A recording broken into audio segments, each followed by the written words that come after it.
The vote to enslave. In the center of the galaxy, there stood a structure older than time itself. It was not made of stone or steel, but of a strange metal that shimmered with the light of 1,000 stars. Inside this ancient place sat the Grand Council. Each seat was filled by a being from a different world. Some were tall and thin with skin like glass, while others had wings or scales or eyes that glowed in the dark. They spoke without voices, using thoughts that echoed through the chamber. Topic of the day was Earth. Earth was a small planet near the edge of the galaxy. It was filled with a strange race called humans. They had no starships. They had no great weapons of energy.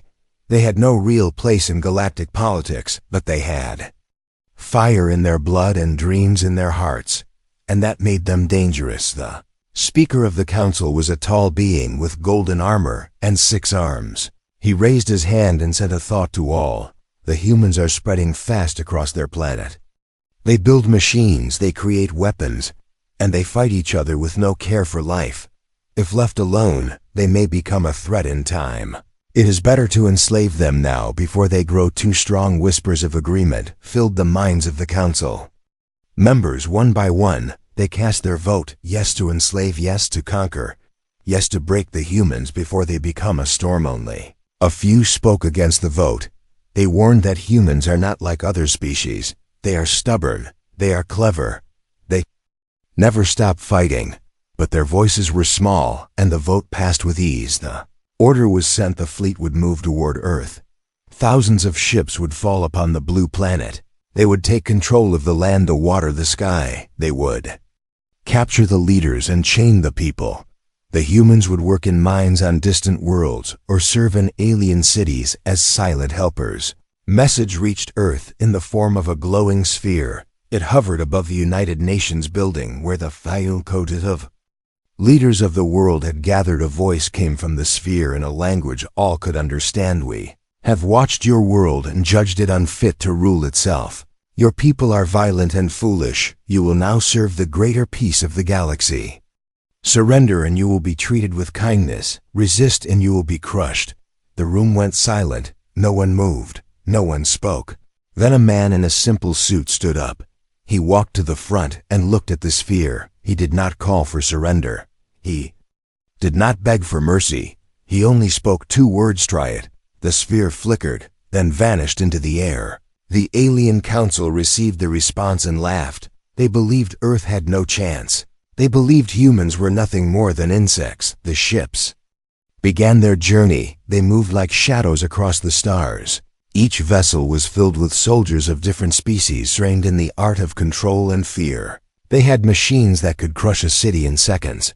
They had weapons that could melt steel from miles away. They had no doubt in their minds, but Earth was not sleeping. The message had reached every corner of the world. For once the nations put aside their hate and came together. Scientists, soldiers, engineers, and even farmers all worked for one goal. They built defenses using parts from old satellites and hidden bunkers. They created traps in the mountains and weapons in the forests. They trained in silence and waited for the sky to burn in. Soon it did. The first ships arrived. In the dark of night, they hovered above cities and sent out their command: surrender now and be spared. But no white flags rose. Instead, missiles flew from rooftops. Lasers fired from hidden towers. Jets and drones filled the sky like swarms of bees. Aliens were surprised. They had faced many worlds, but none had fought back like this. The humans were fast and smart and angry. They used the land, the weather, the darkness. They turned cities into battlefields and forests into traps. A group of aliens landed near a farm thinking it would be easy. But the family there had turned their barn into a bunker. They fought back with tools and homemade weapons. They captured the soldiers and sent them back with a message written in their own language: we are not your slaves. As more ships arrived, the humans only fought harder. They learned quickly. They studied the alien tech and found ways to break it. They hacked into the ships and turned them against each other. They spread false signals that made the alien fleet lose contact. Every hour more aliens fell. Every day more humans joined the fight. Children carried supplies. Doctors worked in tents under fire. Elders taught the young how to fight with honor. The alien council watched in silence. Their great plan was falling apart. What they thought would be a simple conquest had become a nightmare, and Earth was just getting started. The arrival and resistance. The sky was no longer blue. It burned with fire and thunder as alien ships filled the heavens. They moved like black clouds above the cities and forests of Earth.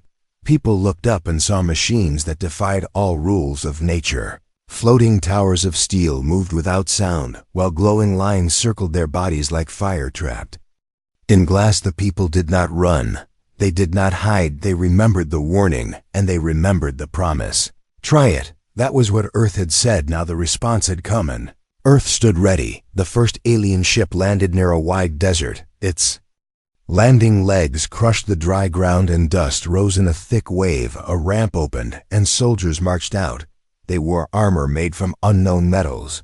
They carried weapons shaped like bones and stars. Their faces were hidden, but their eyes glowed bright red. They walked with pride. They believed no one would resist. They believed they would be masters by the end of the day, but hidden beneath the sand were wires, connected to machines built in secret by engineers who worked in silence. The wires led to barrels buried deep under the desert.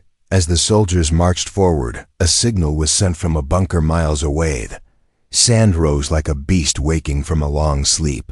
Fire swallowed the soldiers, and the ground split in two. Alien machines were lifted into the air and torn apart. The first fleet was broken before they could raise a flag in the forests. A second group landed. They expected trees and silence. They expected to find hiding humans and take them without a fight. What they found instead were traps, sharp wires stretched between trees, pits covered with leaves, explosive devices made from scrap and battery cells. Humans moved between the trees like ghosts. They attacked, then vanished. They left behind broken machines and scared soldiers in the cities. Things were different. Aliens tried to use fear. They used giant speakers that shouted commands in many languages. Surrender now. Come forward and be spared. This is your only chance. But from windows came bullets. From rooftops came drones. From tunnels came homemade bombs. Aliens tried to take control of the buildings, but found walls filled with metal plates and floors wired with fire. Every room became a trap. Every street became a battlefield. Humans were not using advanced tools. They were using what they had. Old trucks were turned into moving forts. Water pipes were used to launch fire. Wires from radios were shaped into short-range shock weapons, and they were learning. Every time a new weapon was found, it was studied. Every time an alien was captured, their armor was pulled apart. Their tools were tested and copied in secret labs. Deep under mountains, scientists worked day and night. They took alien energy and mixed it with Earth's old tech. They made something new. They made weapons that used both science and spirit. Soldiers on the front lines received new gear faster than they could ask. Each battle brought new tricks. Each loss taught a lesson. Human minds were working like wild storms full of sparks and power aliens could not understand. They believed they had crushed greater worlds. They had fought species with bigger ships and brighter weapons, but they had never faced a world like Earth. Earth had history written in war and pain. It had stories of resistance and rebellion. It had people who knew how to survive without help. It had people who had nothing and still refused to bow in. The mountains, a small group of alien scouts tried to build a base. They sent a signal to call more forces, but the signal never reached the fleet. A human hacker had caught the message. He worked in an old radio tower filled with dust and wires. He sent a fake signal back, telling the fleet the mountain was lost. The aliens moved away, thinking it was true. The base was destroyed by farmers from a nearby village.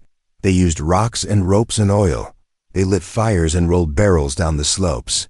The aliens screamed, but no help came. One by one, each invasion point was pushed back. Some aliens tried to flee, but their ships were taken. Some were captured and held in places no scanner could see. They were fed and treated, but they were not allowed to return. The Galactic Council waited for news. They expected a report of victory. Instead, they received silence. Then they received a message from Earth that was not written in threats. It had no lies. It had no warnings. It said, "We are not your prey. We are not your workers. We are not your broken world. We are Earth. We are awake. We are together." The council members looked at each other and felt fear. This had never happened before. No world had fought back like this. No world had turned their power into ash within days. Panic began to spread. Some leaders called for more ships. Others called for talks. But Earth had not asked for talks. Earth had not asked for peace. Earth had simply answered the call with fire. A storm was rising, and the council knew it was no longer in control. Humanity strikes back. The smoke of war still floated in Earth's skies, but something had changed in the air. The fear that once filled the hearts of humans had turned into something else. A fire had awakened deep inside their souls. The invaders had come with pride, but now they hid behind broken walls and burning machines. In a hidden base under a frozen mountain, a small group of humans gathered around glowing screens. They were soldiers and scientists and engineers, but they shared one goal. They were ready to go beyond. Earth-captured alien ships had been studied with careful hands. Their systems had been unlocked and replaced with Earth-made tools. Energy cores once thought too complex were now controlled by human minds. Old rockets were merged with alien engines. What once belonged to the stars now belonged to Earth. A dark sky above the ocean opened as the first human-controlled alien craft rose into the clouds. It did not carry a flag, it carried a message. Earth is coming. The Galactic Council received reports of strange signals near their borders. Scout stations went dark without reason. Cargo routes showed no movement. Fleets sent to search vanished without trace. They sent probes and drones and found nothing. Only silence, only shadows. But Earth was not silent. It was speaking in the language of strategy and action. Small human teams had landed on outer council planets. They did not arrive with armies. They arrived with knowledge and timing. They knew where power grids were kept. They knew how to cut fuel lines without making a sound. They shut down entire communication towers using nothing more than hacked pulses. Aliens who had once marched through Earth now trembled inside their bunkers on one council planet known for its cold skies and sharp winds. An alien research base stood alone. Inside were files full of data on human biology. They had planned to break humans using their own DNA, but now that base was burning. A group of 6 humans had entered. During nightfall, they moved with calm steps. They planted charges. They took every file and every tool. Then they walked away as flames swallowed the structure. A message was left behind: "We are not your experiment." Across other planets, panic grew. Aliens locked their cities. They shut their ports. They turned their eyes to the stars and waited for the humans to arrive in. The council chamber arguments filled the air. Some leaders demanded more fleets. Some shouted for surrender. Some tried to blame each other. The council had once stood tall, but now cracks spread across its foundation. They had been powerful only when united, but now fear had turned unity into chaos. Earth watched from the shadows. Its leaders did not speak to the council. They sent no threats. They made no deals. They focused on action in deep space. A large alien ship carried weapons made to break entire moons. It was proud and full of elite soldiers. It never reached its target. Humans had placed a trap in the path of its journey, a field of floating debris mixed with hidden machines. As the ship passed through the field, every system failed. The ship drifted helpless as small human crafts swarmed it. The crew surrendered without a fight. They knew what happened to others who resisted. Not death, not pain, just loss of power, loss of control. In hidden labs, humans worked without rest. They took knowledge from alien sources and used it in new ways. They created energy weapons that fit in small hands. They built silent drones that could fly for days. They shaped armor that could bend light. They did not use this power to destroy worlds. They used it to remind the galaxy of one thing. Humans remember every attack, every insult, every plan to enslave. All of it was remembered, and Earth did not forget. On a desert world ruled by one of the strongest alien houses, humans landed without warning. They walked through the sand and fire without fear. They went to the palace gates and stood still. The guards raised weapons. The humans raised nothing. They only handed over a small box. Inside was a stone from Earth. Carved into it were the words, "We are here." That night the palace was empty. The rulers had fled across the galaxy. Stories began to spread. Stories of humans who fought with minds sharper than blades. Stories of machines built from hope and fury. Stories of unity where none had existed before. Children of distant stars whispered tales of Earth warriors. Traders spoke of lost fleets and fallen outposts. Fear turned into myth. Myth turned into truth. In the heart of Earth, the people did not celebrate. They worked. They trained. They knew the fight was not finished. They knew power was fragile. They knew peace must be shaped with strong hands. Leaders met in underground chambers. They talked about the future, not just survival. They dreamed of a galaxy where no species ruled with chains. They wrote plans not of conquest, but of justice. But they also knew justice must be earned, so they kept moving. More ships were launched. More systems were reached. But every action was clear and simple. No more cruelty, no more silence, no more chains. Humanity had turned its pain into purpose, its fear into focus, and the galaxy had started to see the truth. Earth was not a planet to be ruled. It was a force to be respected. The collapse of the Council. Inside the oldest building on the central planet of the Council, panic was growing like a fire with no water to stop it. The walls that once echoed with pride now shook with shouts and fear. Alien leaders, once confident in their rule, now stood with hunched backs and trembling hands. They had never faced such shame. They had never imagined defeat would come from the world they had all laughed at. The name Earth now carried power that burned through their thoughts like sharp blades. Meetings turned into fights. Alliances began to break.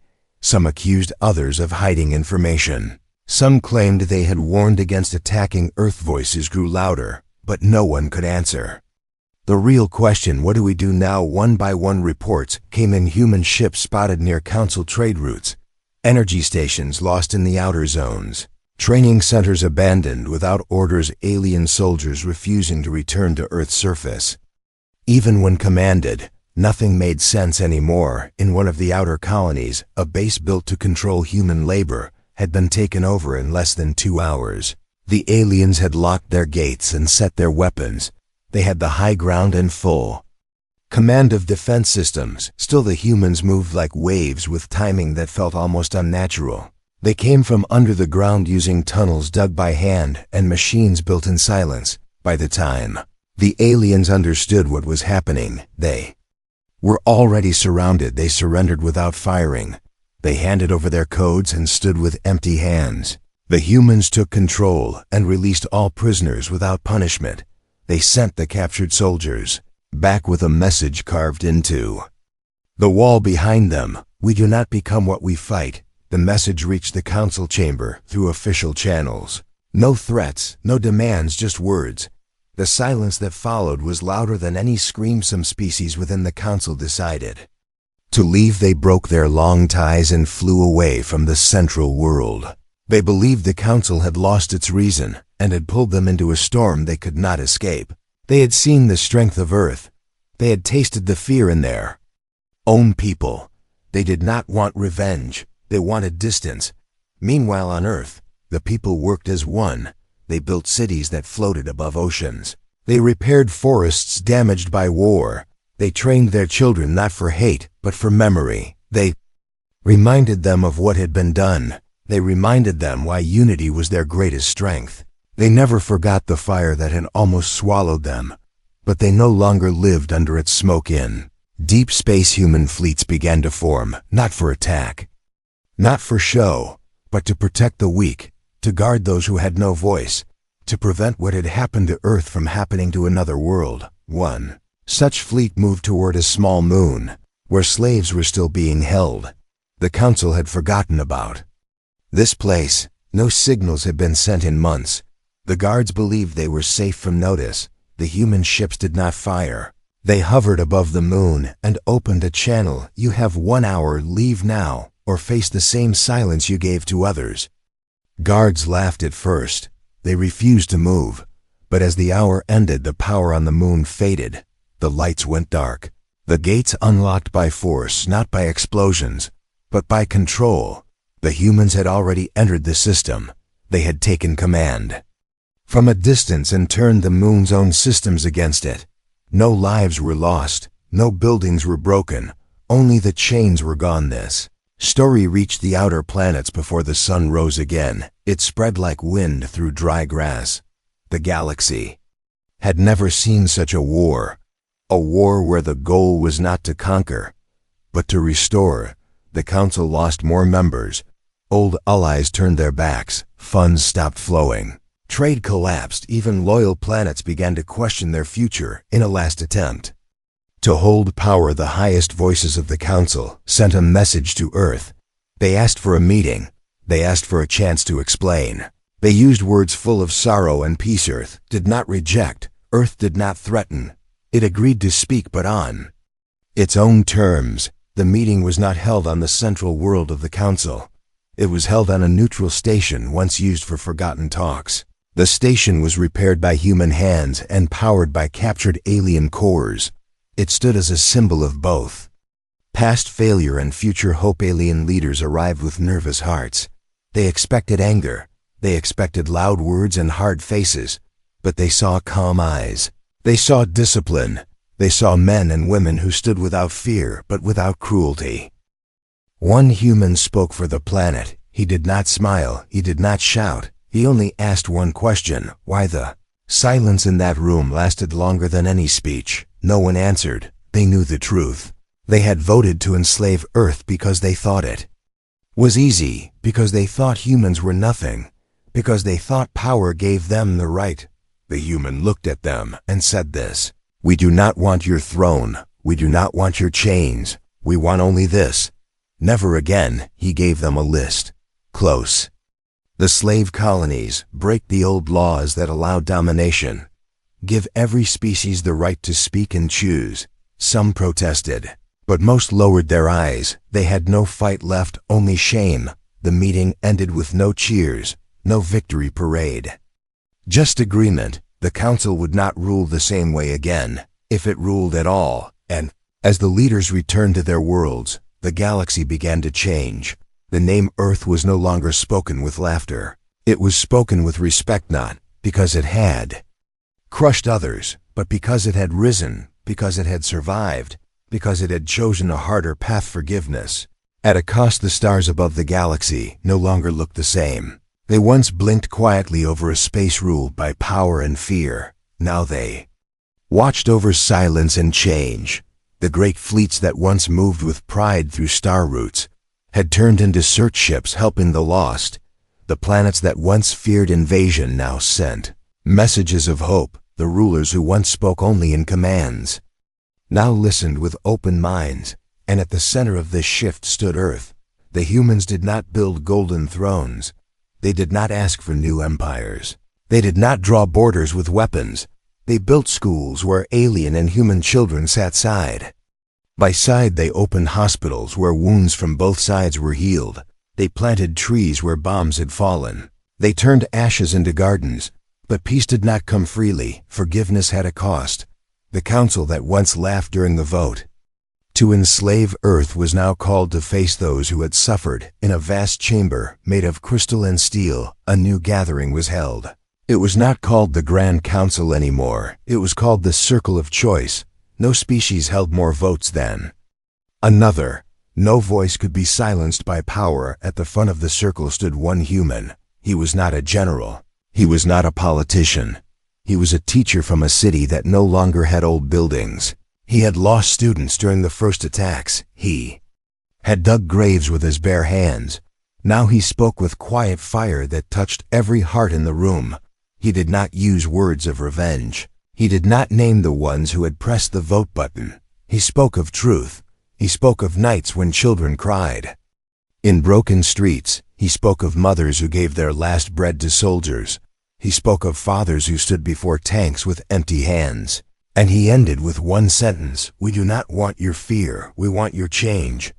Every species present remembered their own crimes. They remembered the mines where humans had been forced to dig. They remembered the chains that had held human minds like pets. They remembered the silence they had kept when the vote passed without question. And now they saw what Earth had become: not a destroyer, not a ruler, but a storm that had turned into a shield. The first to step forward was a small being with silver skin. Its people had designed the prison ships used to carry humans across the stars. It lowered itself to the ground and touched its head to the floor. It asked for forgiveness, not in words, but in action. It offered all its knowledge to help rebuild the worlds it had once helped break. One by one others followed. Some came with maps of old slave routes. Some brought records of votes that had been hidden. Some offered energy cores and healing machines. They did not do this to earn praise. They did it because they knew the weight of what they had done. Earth did not take everything. It took only what was fair. It asked for nothing more than respect and remembrance, and it gave in return more than what was expected. Alien children who once learned only conquest now studied Earth history. They read stories of courage from cities that had no power and no water. They learned how people had cooked with fire under open skies. They watched how humans danced even during war. And they learned what it meant to stand without bending. The galaxy became something new. Old systems were broken and replaced with shared forums. Warships were turned into rescue vessels. Prison planets became homes for those with no homes. And at the edge of every major zone stood at least one human ship. These ships did not carry flags of control. They carried supplies. They carried messages. They carried hope. Many planets began to send gifts to Earth, not as tribute, but as thanks. Seeds that could grow food in poor soil, crystals that could store light for long nights, tools that could clean air in cities still filled with smoke. The people of Earth accepted these with care. They used them well, but they never forgot who they were before the war. They taught their children that peace was not a gift. It was something built with time and sweat and tears. Some humans chose to travel across the stars. They became ambassadors. They became teachers. They became friends to those who had once been enemies. In time, statues were built not to celebrate war, but to honor those who had held the line. A farmer who had stopped a convoy with a broken rifle. A nurse who had treated both humans and aliens in a ruined clinic. A child who had carried water through a burning city. Their stories became part of the galaxy's heart. They were remembered in songs, in paintings, in quiet nights under twin moons. And in the deepest part of the old council world, a small room was left untouched. Inside stood the device that had once been used to vote for Earth's enslavement. It had not been destroyed. It had not been hidden. Was kept there so none would forget. Above the device, a single message was carved into the wall: never again. The stars now watched a galaxy no longer ruled by fear. They saw ships move not to conquer, but to connect. They saw people of all kinds working side by side. They saw humans walking among the stars with calm eyes and steady hands. And when children of every world asked their elders why Earth was so respected, they were told this: because when the galaxy turned its back on them, they stood alone. Because when the galaxy tried to break them, they rose. Because when the galaxy begged for mercy, they gave it not with pride, not with shame, but with strength. And from that strength, peace was born. The end.